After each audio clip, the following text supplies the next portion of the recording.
2, 1. Lorna, over to you. Hello, everybody. Good afternoon, and welcome once again to our weekly COVID-19 public health update with Montgomery County Executive Marc Elrich. I'm Lorna Vigili, Hispanic Public Information Officer, and today, Dr. James Bridgers, who is our Deputy Health Officer, is going to be part of our panelists, as well as Dr. Earl Stoddard, who is the Director of the Office of Emergency Management and Homeland Security. Reporters, you all should have already permission to record. If you do not, use the chat to ask for it. And with that, to you, Mr. County Executive. So good afternoon, and thank everybody for joining us in our weekly press briefing. I hope you all are enjoying a slightly relaxed life now, and that you're able to go out and enjoy things. And I know as I go around the county, I continue to run into people who are just so excited about being able to do things again and to be able to do it in an atmosphere that people feel is a safe atmosphere. So I really hope you're participating in some of these things like everybody else is. I will confess I've seen my first concert and I've gone to my first 2 ball games. So I haven't done any of this stuff in so long. It's nice to be able to do a few of these things again. Today, our positivity rate is at 0.45%, and our case rate is 1.02 per 100,000. Yesterday, we were the only county in the green zone.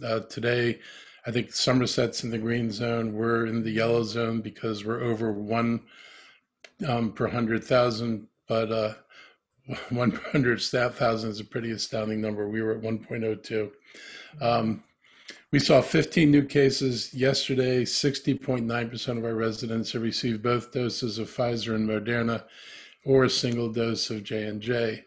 And it's great news. Montgomery County is #1 in the nation among all counties over 300,000 residents for having 71.7% of our 12-year-olds and older portion of the population vaccinated. That's a real tribute to the folks who've been doing this work.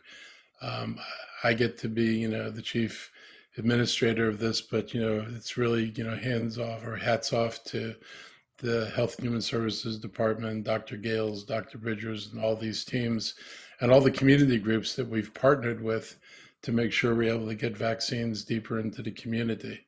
So it's been a great collective effort, and I just want to thank everybody for that. We have 76% of eligible adults over 18 are fully vaccinated, and we're nearing 90% of our residents over 65 being fully vaccinated. And I'm really especially happy with that number because these are obviously the most vulnerable people. We know that COVID's not going away entirely, so the fewer of those people who remain unvaccinated, the less the risk is of any of them winding up in a hospital and the worst outcomes that age group has been subject to. So that's a pretty significant number. We've been benchmarking, against other counties. We show both the Maryland data and the CDC data, and, the CDC data is a little bit different than the Maryland data. And I just want to, reiterate the difference is the CDC takes account of all county residents wherever they were vaccinated. So if they were vaccinated in DC, if they were vaccinated, someplace else out of state, they get counted. Whereas the Maryland data is based on the information that comes through the Maryland portal, which does not capture these out of county vaccinations. So it's pretty significant. We're at 71.4 of that 12 plus fully vaxxed. And again, really happy about where these numbers have wound up. This week, we updated our guidance on masking in county government buildings. The wearing of masks in most county offices and facilities is voluntary in most civil situations for people who are fully vaccinated. Unvaccinated persons are still highly encouraged to wear a mask.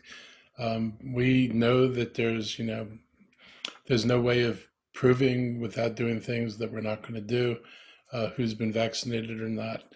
But we're encouraging the unvaccinated for their own sake to wear a mask. I want to reiterate, the danger is less that an unvaccinated person is going to infect a vaccinated person. The real risk is for an unvaccinated person who contracts COVID and doesn't know it to infect another person with COVID who's also unvaccinated. So this is still an effort to try to make sure we close the door on as many ways that this disease manages to transfer itself from one person to another. So I hope everybody understands we're not wearing masks because we're worried about the, being safe for everybody. We're primarily worried about the people who aren't vaccinated getting sick, and we don't want that to happen. This Saturday, June 13th, our Department of Alcohol Beverage Services will return to normal hours and expanding hours under a new schedule for its 26 stores in the county. Starting June 13th, stores will be open 10 to 9 Monday through Saturday and noon to 5 on Sundays. And please note that the Poolsville location does have separate hours as it's a spirits-only store. And there will be more of those stores in the county coming soon, we hope. On Monday, June 14th, we'll open 8 more libraries around the county: Aspen Hill, Damascus, Davis, Little Falls, Long Branch, Potomac, Quince Orchard, and Wheaton. These 8 new libraries mean that 14 out of 22 libraries will now be available for in-person service. Additionally, as we mentioned last week, senior centers in our permitting office will be open next week for in-person services. We also have heard questions from our business community about their own masking policy and if they can mandate their employees to be vaccinated. We want to continue to remind residents that any business, church, or organization can require visitors to wear masks. Again, I want to make that clear. If the business says that you have to wear masks to come in, that is their right and it's enforceable. So please respect the business owners and the clients of those businesses where they've deemed it the most responsible thing to wear masks. And I have to say, I agree with that. If they require a mask, you have to abide by these rules. As far as businesses asking the county whether they can mandate vaccination of employees, that is not guidance that we can advise, and each company should consult with their own attorneys on whether that's possible. Our success with COVID cases and our vaccination rates have been the result of the engagement and creativity of our comms team. And to help convince our younger residents to get vaccinated, we've turned to those who know this audience best, which is their peers. And I'm pleased to announce that a recent PSA contest for high school and middle school attracted over 300 entries. This is great news, and we put out the word that we need more judges. And I look forward to seeing who wins this very competitive contest. Thanks to our communications folks, as well as MCPS and the other schools in the county for promoting and participating in this contest. Our Latino Health Initiative and our African American outreach efforts continue to utilize a variety of creative and targeted outreach proposals, and they are attracting outside partners such as Johns Hopkins, and we've built a strong partnership with FEMA and the State Equity Task Force. There are 48 FEMA sites have distributed 3,300 vaccines in Moderna and J&J. And we continue to do site visits in targeted areas throughout the county with mobile, pop-up, walk-up, and door-to-door vaccinations. We're not letting up on the vaccination front. I don't want anybody to think this is over. In our mind, it'll be over when everybody's vaccinated, and we'll keep vaccinating people until we've gotten virtually everybody who wants a vaccine vaccinated, and we're going to continue to work to persuade people who've been reluctant to get the vaccine to please get vaccinated. Starting today, Proyecto Salud, a partner of Montgomery County's por Nuestra Salud y Bienestar, for our health which means for our health and well-being. That initiative will be offering free COVID-19 vaccinations on Wednesdays and Thursdays from 1 to 6 p.m. at the Westfield Wheaton Mall. And vaccines will be available for individuals 12 years and older. No appointment is necessary. Vaccinations will take place on the second floor between the Target and the JCPenney. And we're grateful for our partners at Westfield Mall for their support. I was out there earlier when they were doing a food drive and helping to distribute food to the community. So they've been great partners throughout this. In the news, there are several issues that have been in the news over the past week that you may have some questions, and just wanted to touch on a few. Yesterday, the Maryland Transportation Authority Board, in a surprise, apparently nearly spontaneous meeting with all of 3 days' notice, unanimously approved several measures that pave the way for a public-private partnership that will widen and add toll lanes from I-95 from the American Legion Bridge to Old Georgetown Road and on the I-270 spur to I-370. Following this announcement, I joined Council President Tom Hucker, Maryland Senator Will Smith, Rockville Mayor Bridget Newton, and about 150 members of several organizations that are opposed to the P3 arrangement, and we gathered at the First Baptist Church in Rockville for a rally against this decision. This decision is absolutely fiscally irresponsible, and it pretty much defies common sense. I'm not going to go into the long technical details of everything that's wrong with this. I will say the one thing the governor has finally done that I agree with was starting at the American Legion Bridge. For those of you with short memories who weren't around in December of 2018, the week I got elected, both the governor and I addressed a large meeting in Montgomery County, and he talked about his plan, and I got up after him and I said, if you were serious, you'd start at the American Legion Bridge. 2.5 years later, we're starting at the American Legion Bridge. That was the right decision, but there still remains no reason to do 2 lanes in each direction. And, we continue to support the 2 reversible lanes. That was the council position when Martin O'Malley first proposed a widening of I-270 by adding 2 lanes in each direction. All of us who've experienced I-270, and I experience it every day, we know that going northbound in the morning, I don't need 2 lanes. Those lanes are going to sit empty. Nobody in their right mind would pay a toll when you can drive pretty much as fast as you want to going northbound in the morning. The problem is southbound, and 2 lanes that were available southbound in the morning would be really valuable. And the reverse is true in the evening. I don't need the lanes going southbound, but I do need them going northbound. Essentially, building a 4-lane project to solve what is a 4-hour project, 4-hour problem in one direction in the morning and the other direction in the evening, it makes no sense. For 20 hours a day, you will be unlikely to collect any toll revenue on this massively expensive project. So it doesn't make any sense from a money perspective. It doesn't make any sense from a planning perspective. Our master plans don't support the projections of growth that would justify 2 additional lanes going northbound. Another problem is he stops at the ICC. The idea that you're going to bring extra lanes of traffic, 2 extra lanes of traffic to the ICC, and then have that traffic merge into the same road that is congested past the ICC going up to Frederick makes no sense also. We ought to be doing this as a comprehensive project that goes from the American Legion Bridge to Frederick. We need relief, but we need it in one direction at a time, and that's the best way to go forward. This is an opportunity to include rail options like Virginia is now looking at to support rail transit. And if we could bring more people from Hagerstown and Cumberland into Montgomery County and down into DC via rail, that would also take a load off this. And we need to support bus rapid transit, which is a far more economical way of moving people. But to me, the biggest thing, other than all the wrong things, is that, when this was originally hatched, you had a president who could care less about public works and building infrastructure. Now you've got a president who is making infrastructure the centerpiece of his administration and the importance of building infrastructure to support this country's needs.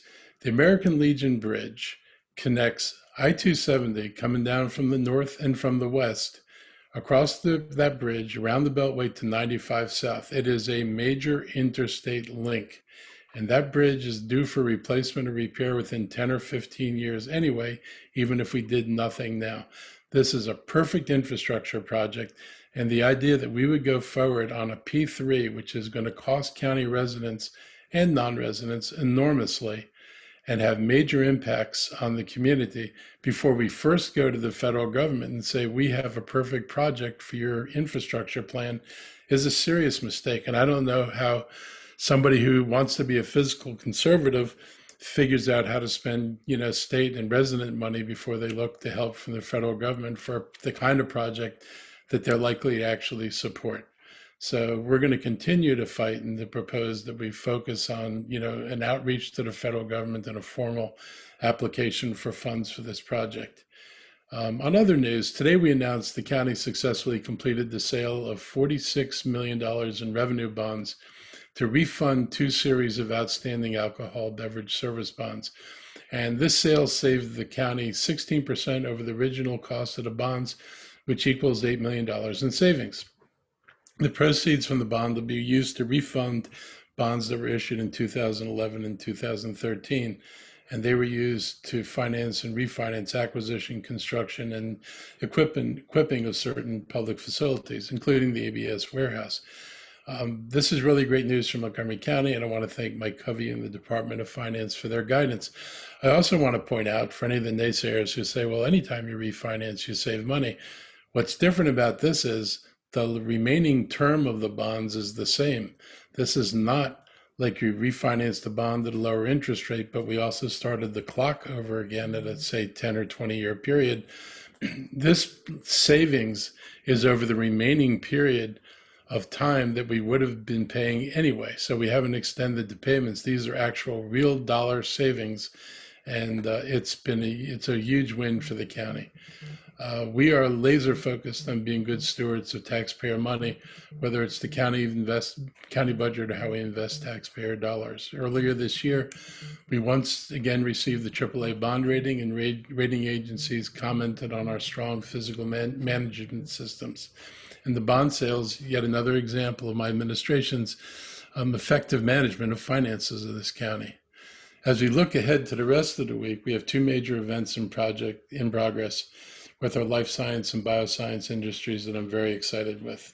First, tomorrow, I'm going to join Governor Hogan as we tour the new headquarters site for Novavax in Gaithersburg. Novavax's growth and investment in Montgomery County is not just great news for us, but it's equally important to the state and the entire DMV. And for all our bio and life sciences company, it continues to add value. As companies like Novavax grow, it's incumbent on us to help make sure we're providing a pipeline of well-trained and highly educated workforce. And this has been one of the things that Montgomery County has long been, I would say, evaluated as coming up short in. And so this Friday, we'll be announcing the creation of a landmark partnership with the signing of an MOU between the county and the University of Maryland, which includes USG and Montgomery College. The MOU will guide the future of post-pandemic education, utilizing existing assets to create an economic development powerhouse for Maryland in life science and regulatory sciences. The last 15 months have demonstrated that our bio, life sciences, and quantum computing companies are vital to our global security, and we must continue to invest in their success.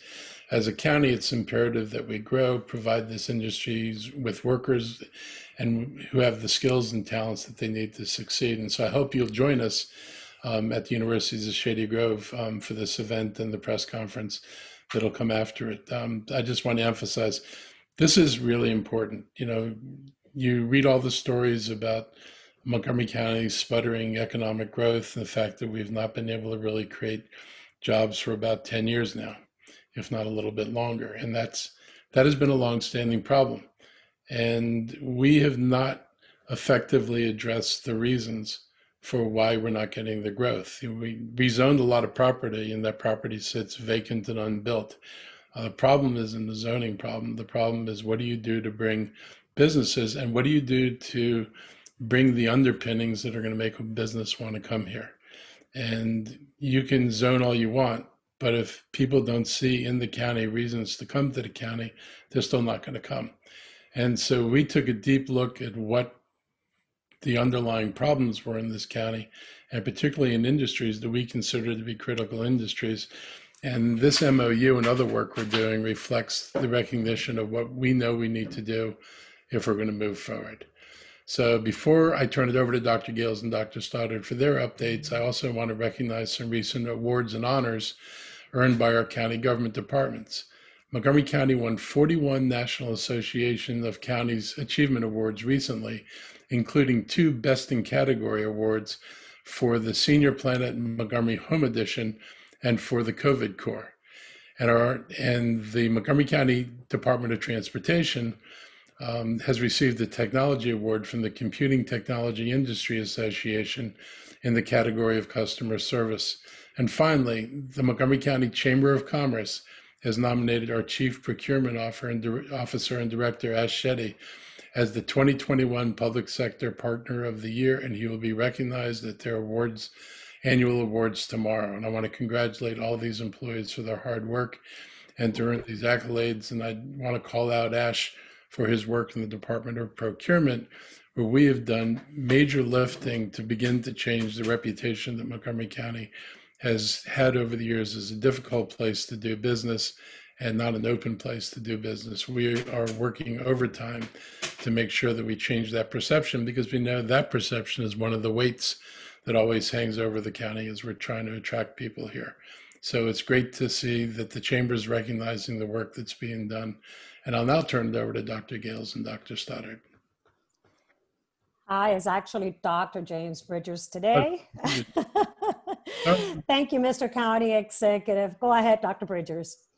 Thank you, Mr. County Executive, who gave some great data points regarding where we are. We continue to see low transmissions at the community level. Our test positivity rate is the lowest in the state, and our case rate per 100,000 is the second lowest. We continue to work with the Maryland Department of Health and monitor surveillance data reported from the World Health Organization regarding the transmission of the Delta India variant, the B.1.617.2. We don't have any cases in Montgomery County, as I'm aware of, doing this press conference. We continue to work with our community hospitals and all our data points to monitor those transmissions and or cases. Again, I'd like to thank our public and independent school systems for supporting our 12+ vaccine strategy and working with us to establish those clinics. We have a second dose clinic scheduled today at Argyle Middle School, and at Montgomery Blair High School, our first dose clinic from 12 to 7, and we encourage all to get vaccinated so that we can continue to eradicate COVID-19 in the county. That's all I have, subject to any additional questions. Just wanted to share that. Lastly, just to emphasize the variants, we encourage folks who are unvaccinated to get vaccinated. The data points indicate that that's where we're seeing those cases being transmitted. And those individuals who haven't received their second dose, we talked about this in a couple of press conferences previously, but we need individuals to return to get their second dose administered so that we won't have any further transmissions or limit the transmissions of those variants at the community level. I'll stop there and turn it over to Dr. Stoddard, or back to you, Lorna. I think Dr. Stoddard is next. Go ahead, Dr. Stoddard. Thank you. I just have a couple comments. So we've gotten questions about the Germantown mass vaccination site. We're still doing about 150 to about 210 or so first doses a day at that site. Approximately 50% of those on any given day are for those minors 17 and younger, and obviously 50% are 18 and over. And so given that we are maintaining that site operation, I know there is a drawdown, as the governor said. The goal when he set forth these mass vaccination sites was to put themselves out of business. We are seeing a decrease in Montgomery County, as has been seen across the state, but we're not at the point now where we've quite put the site out of business. So we'll continue to utilize the site while people are continuing to come to it. And so I wanted to give that update. I did want to give some context for one of the numbers that the county executive previously provided, where today we're at 71.7% of our 12 and over population having been quote unquote fully vaccinated. But, obviously that means really just 2 doses of Pfizer or Moderna or 1 dose of Johnson & Johnson. For context, the United States general population crossed 50% in that number today. So we are nearly a full 22% ahead of the national data. So just to give some context to just how much more effective our vaccine distribution program has been, but also just how much more our residents have willing to step forward, pull up their sleeve, and get vaccinated. So that's great news. really what we are doing now is we as a county are trying to encourage people to reap the benefits of the hard work that they have taken to reduce COVID-19, to make it safe within our community, to get vaccinated and make it safe, not just for our adult population who can be vaccinated, but also those who can't. So obviously, now is the time when we can start to do more activities, come out and visit some of our great local businesses, and take advantage of all the hard work that the community has put forth into this effort to get us to this place. So I will stop there. Thank you, Dr. Stoddard. And now we're going to open it for the Q&A portion of this presentation. And the first questions come from Kate Ryan, WTOP, who has questions for the county executive, Dr. Bridgers and Dr. Stoddard. Kate, good afternoon. Are you there, Kate? I am. There you are. A little mouse problem there. So you've answered a number of my questions on, and particularly the Germantown operations, and you said 17 plus. I'm kind of surprised that you're not seeing more 12 plus. Do you know why that is? Do they go to other school-based clinics, or where are we with that population? So 50% at the Germantown site are 12 to 17 years old, and 50% are over 7 or 18 and over.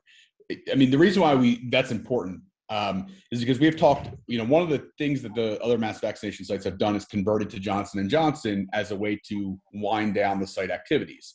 Unfortunately, Johnson & Johnson is only approved for adult populations. And so because we're still seeing 50% of the people coming to the Germantown site being a group that's not indicated for the Johnson & Johnson vaccine at this point, we have not made that conversion over, and therefore are not in a position to start to wind the site down. There's still too much interest and too much, we're doing too many good vaccinations at that site to close it down at this point. Makes sense. Thank you.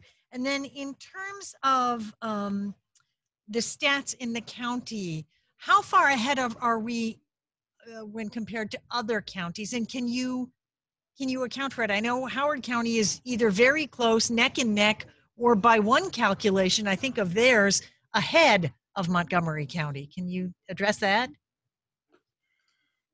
I guess I think one reason we've done so well is that we've had not much resistance from the residents. I mean, from the very beginning, we've had a pretty consistent message, and nobody has seen us 1 minute saying we want to open things up, and then the next minute saying, oh, we want to shut things down. We've consistently said we were going to err on the side of public safety. We were going to minimize the damage to our residents and the loss of life and the illnesses, and all our policies from the beginning have been focused on that. And I think the consistency of that message has really helped.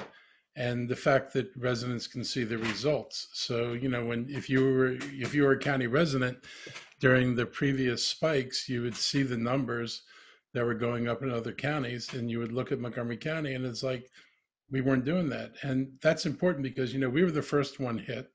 There was a point when, we were first or second highest, and us in Prince George's County had most of the cases in the state because they landed here first. And this was in the days when we didn't have masks, we had no protections, we had no tests. It was a mess, but we turned that around really quickly. And what we learned from that is the things we knew we needed to do, which was suppress transmission, get people into masks, minimize the opportunity for people to move the virus from one person to another. I think residents saw that it worked. I think they were able to look at other jurisdictions around the state and realize it's not happening here in Montgomery County. Our air isn't different. Our water is not different. We have, some of what you might say we have factors that in other jurisdictions would be problematic. We have great racial diversity. We have, great economic diversity.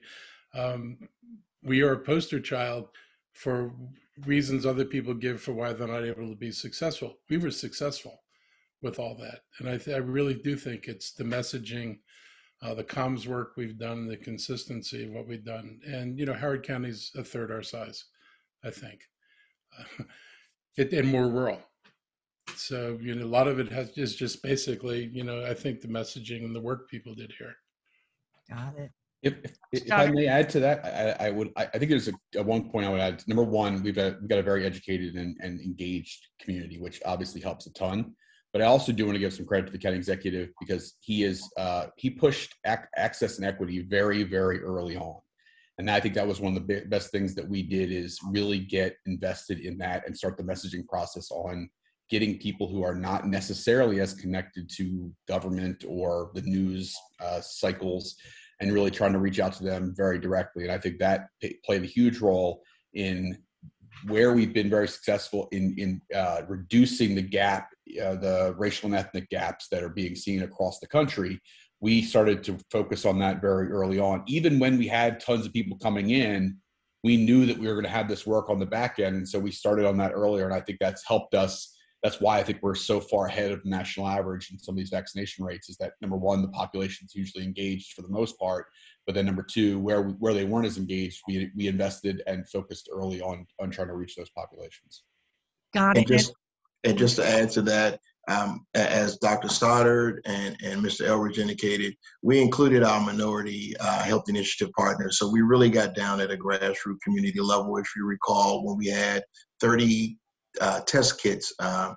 Elrich pushed for us to get more test kits so that we can mitigate and suppress the transmission and moving into our vaccine rates. And now, as we look at our ongoing vaccination program, we are looking at including testing and vaccination so that we can include those individuals who may be asymptomatic or may have a risk for exposure, so that they can have greater access through our equity plan as well.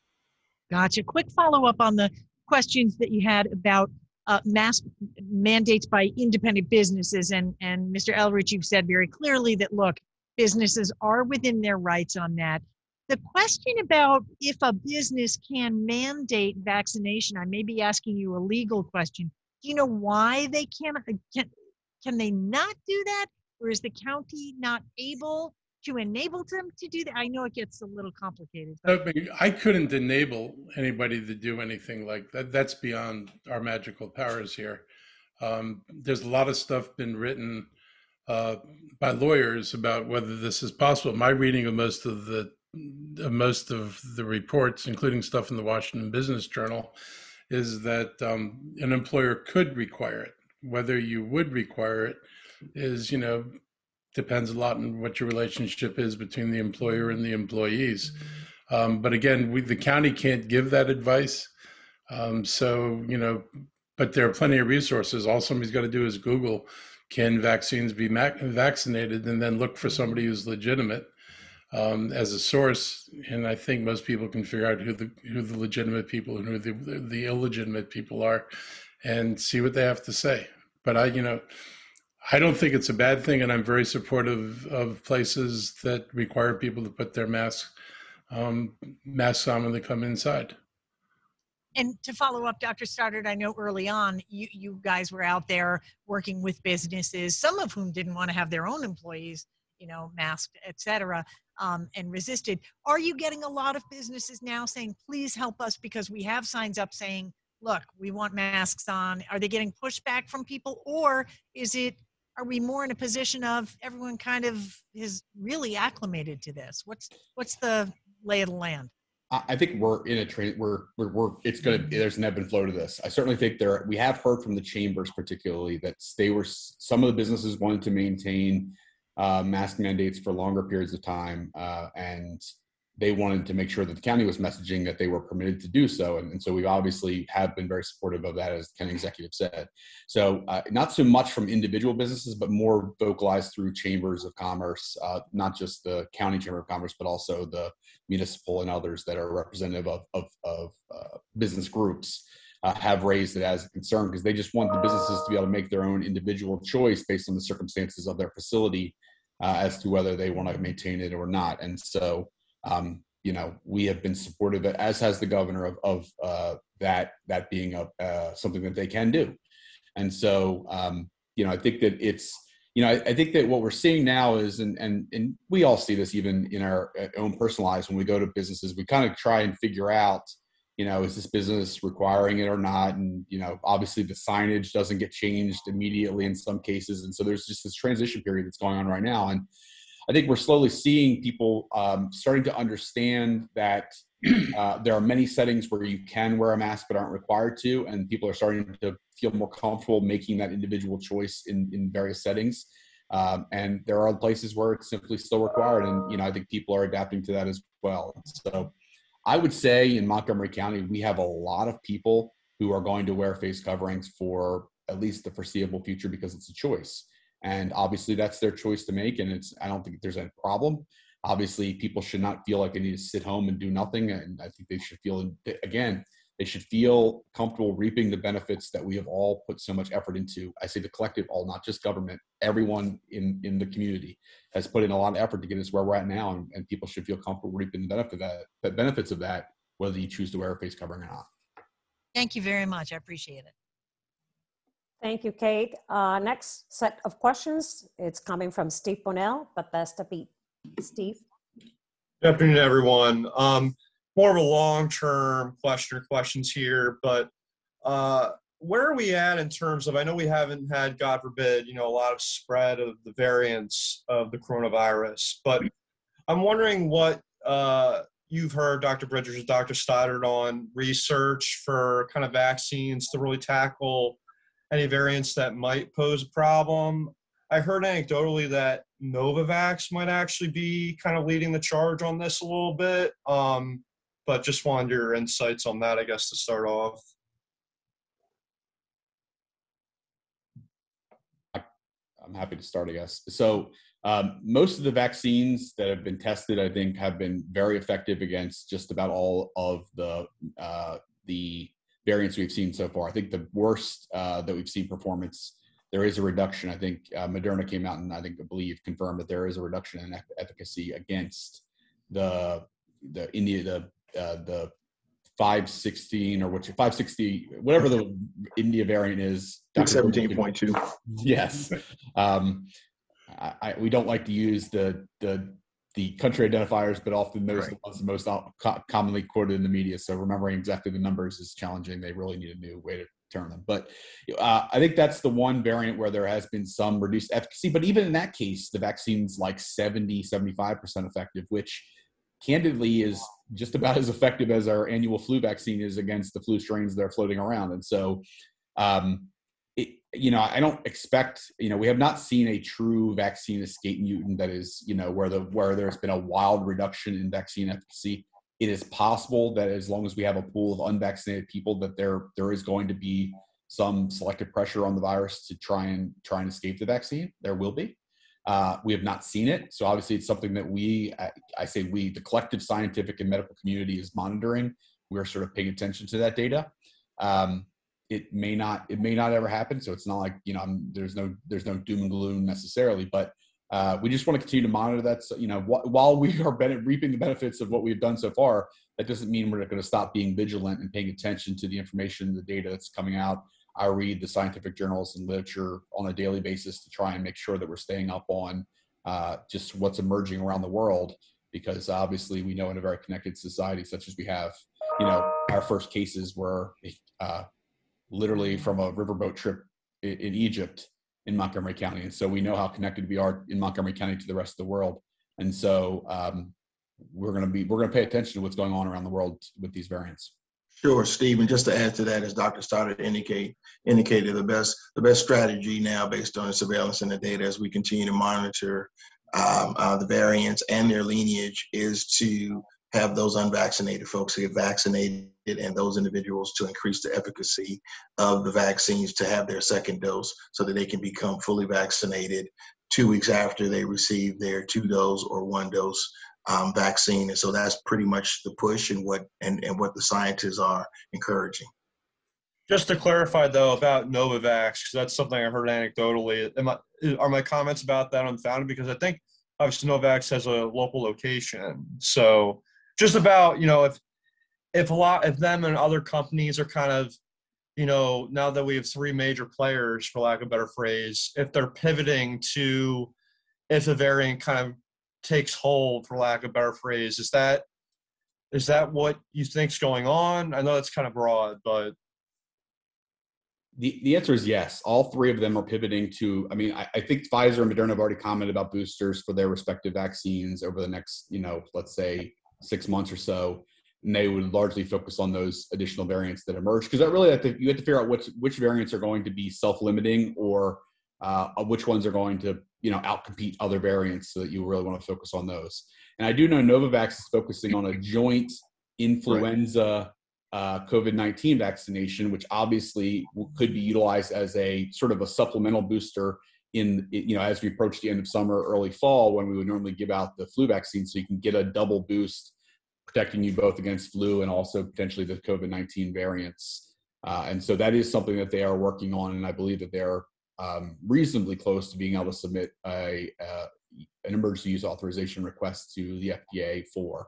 And so I think we'll probably be hearing a little bit more about that during the visit that the county executive and I believe the governor make tomorrow. Yep. So I think. And just to add, one of the things about, the Novavax vaccine is they attack a different part of the virus. And, it's not an mRNA vaccine. It's a different vaccine, and it's targeting a different structure in the virus, and they have reasons for going after that structure. I don't think anybody's going to sleep on this. To Dr. Stoddard's point, I mean, everybody knows that a virus can mutate. No one's going to be sitting around waiting until we're dealing with something that spreads out of control. So I think people are working at this pretty constantly. It's kind of the logic between the effort to bring a pandemic center here, frankly, is to be prepared for the next thing, which means not just what could happen with COVID, but what could happen with other virus candidates that we know have the potential to mutate. And so hopefully one of the lessons that everybody takes out of this 15-month rolling disaster is that we actually could be better prepared, and we could be in a position to bring things into public use sooner if we know more about these things before they hit us and before they mutate to the point that they're as dangerous as they are. So I'm hopeful that we take lessons from this. It's sort of like the county taking the lesson that it might be a good idea to have PPE, personal protective equipment on hand before the virus comes, rather than trying to buy it in the middle of the virus. And then lastly here, I know there's been some reporting about, even for COVID, these COVID vaccines, that perhaps in the years to come, you're going to have booster shots like the influenza disease. Is that, just what's the latest on that you two or three are looking at, I guess, in terms as we move beyond in the years after this? So from a county health officer's perspective, we haven't had any significant conversations. There's been some discussions, but it's still been kind of vague right now as to whether or not what the strategy will be. We are planning for any boosters or considering any boosters as far as our continuum of health, and looking at, as Dr. Stoddard indicated, any varied administrations of vaccine, be it a COVID-19 vaccine and a combination of influenza vaccine or a booster, but there's been no definitive or concrete discussions with that now as we currently speak. I would only add that I think that our hope is that it will be, if there is a booster, it is rolled out much like the programs are in place for flu, which is they go to pharmacies and primary care providers. I would not anticipate, we would hope that for access purposes, not because the county's lazy. I don't think mass vaccination sites are really what we're talking about for the booster, just because it's we want to get people closer to where people are, more convenient, more access. And so obviously, hopefully a booster, if it's required, would be done through a mechanism more similar to what people are accustomed to for annual flu vaccines, where there's lots of opportunities, employer-based vaccination efforts, et cetera, as opposed to having these massive, large-scale vaccination sites. Because the other thing is obviously one of the, I don't want to call it benefits, one of the side effects of having done this vaccination effort so far over a 6-month or so period is that the vaccines that people have received are going to be therefore spread over a 6 or so month period. And therefore if you make it time-based after your first vaccine, it's going to naturally spread out the time frame for a second booster, or in some cases, the third booster shot. So as I understand that the state actually knows everybody who's gotten the shot. And to Dr. Stoddard's point, I mean, this would avoid the mad scramble of everybody desperate to get vaccinated. We know when you got your shot.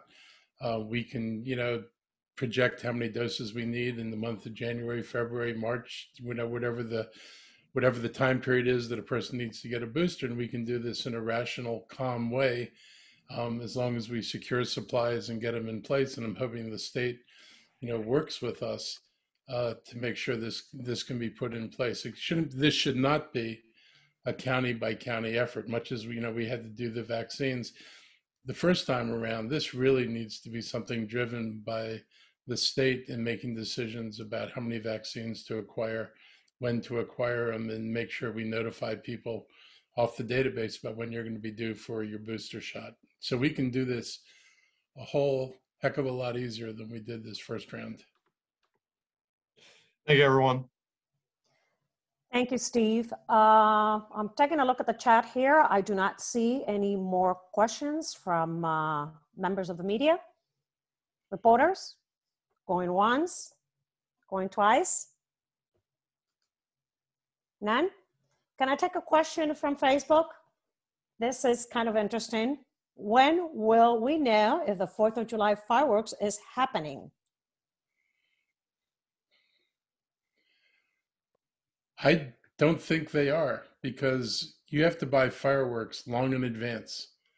These big setups and everything aren't just sitting around in somebody's warehouse, and we had no way of knowing whether July 4th would be a day when we'd all be getting together, or whether it'd be like, the 2 months earlier. And so nobody bought fireworks in preparation for an event we didn't know we could hold. And so I don't know whether any of the smaller jurisdictions made any allocations of fireworks, but I don't believe we went forward with fireworks purchases this year, not knowing whether or not we'd be able to do this. Thank you, Mr. County Executive. And we do have a follow-up question from Kate Ryan, WTOP. Kate? There we go. Thank you very much. This is a follow-up on an unrelated topic. Mr. Elrich, my understanding is, and this has come to my attention today, that a group who's concerned about noise and operations at Air Park has written you a letter. They want some action from the county on, they say the county does have the power to curtail some of the noise and volume. And by that, I mean, amount of air traffic coming in and out of the air park, and that they've long had these concerns. Have you gotten that letter yet? And do you have any response for them? We actually are having meetings on this, and there is an air park meeting. I'm looking at June 22nd to June 23rd. We're going to be having an air park meeting, and you can go, I guess, what's the website on this? Montgomery County Air Park. So you could Google that. There will be a meeting. Look, we've been looking at what we can do, but we are largely restricted by the FAA. This is an FAA licensed facility. They are, one of the conditions is they're authorized to do practices, so I can't make them not do practice.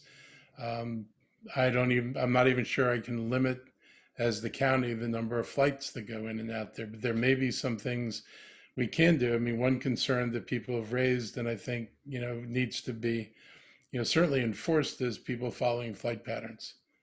It has been raised for years that, every once in a while, flight plans are routinely followed. And then in other times, pilots aren't necessarily following the flight plans.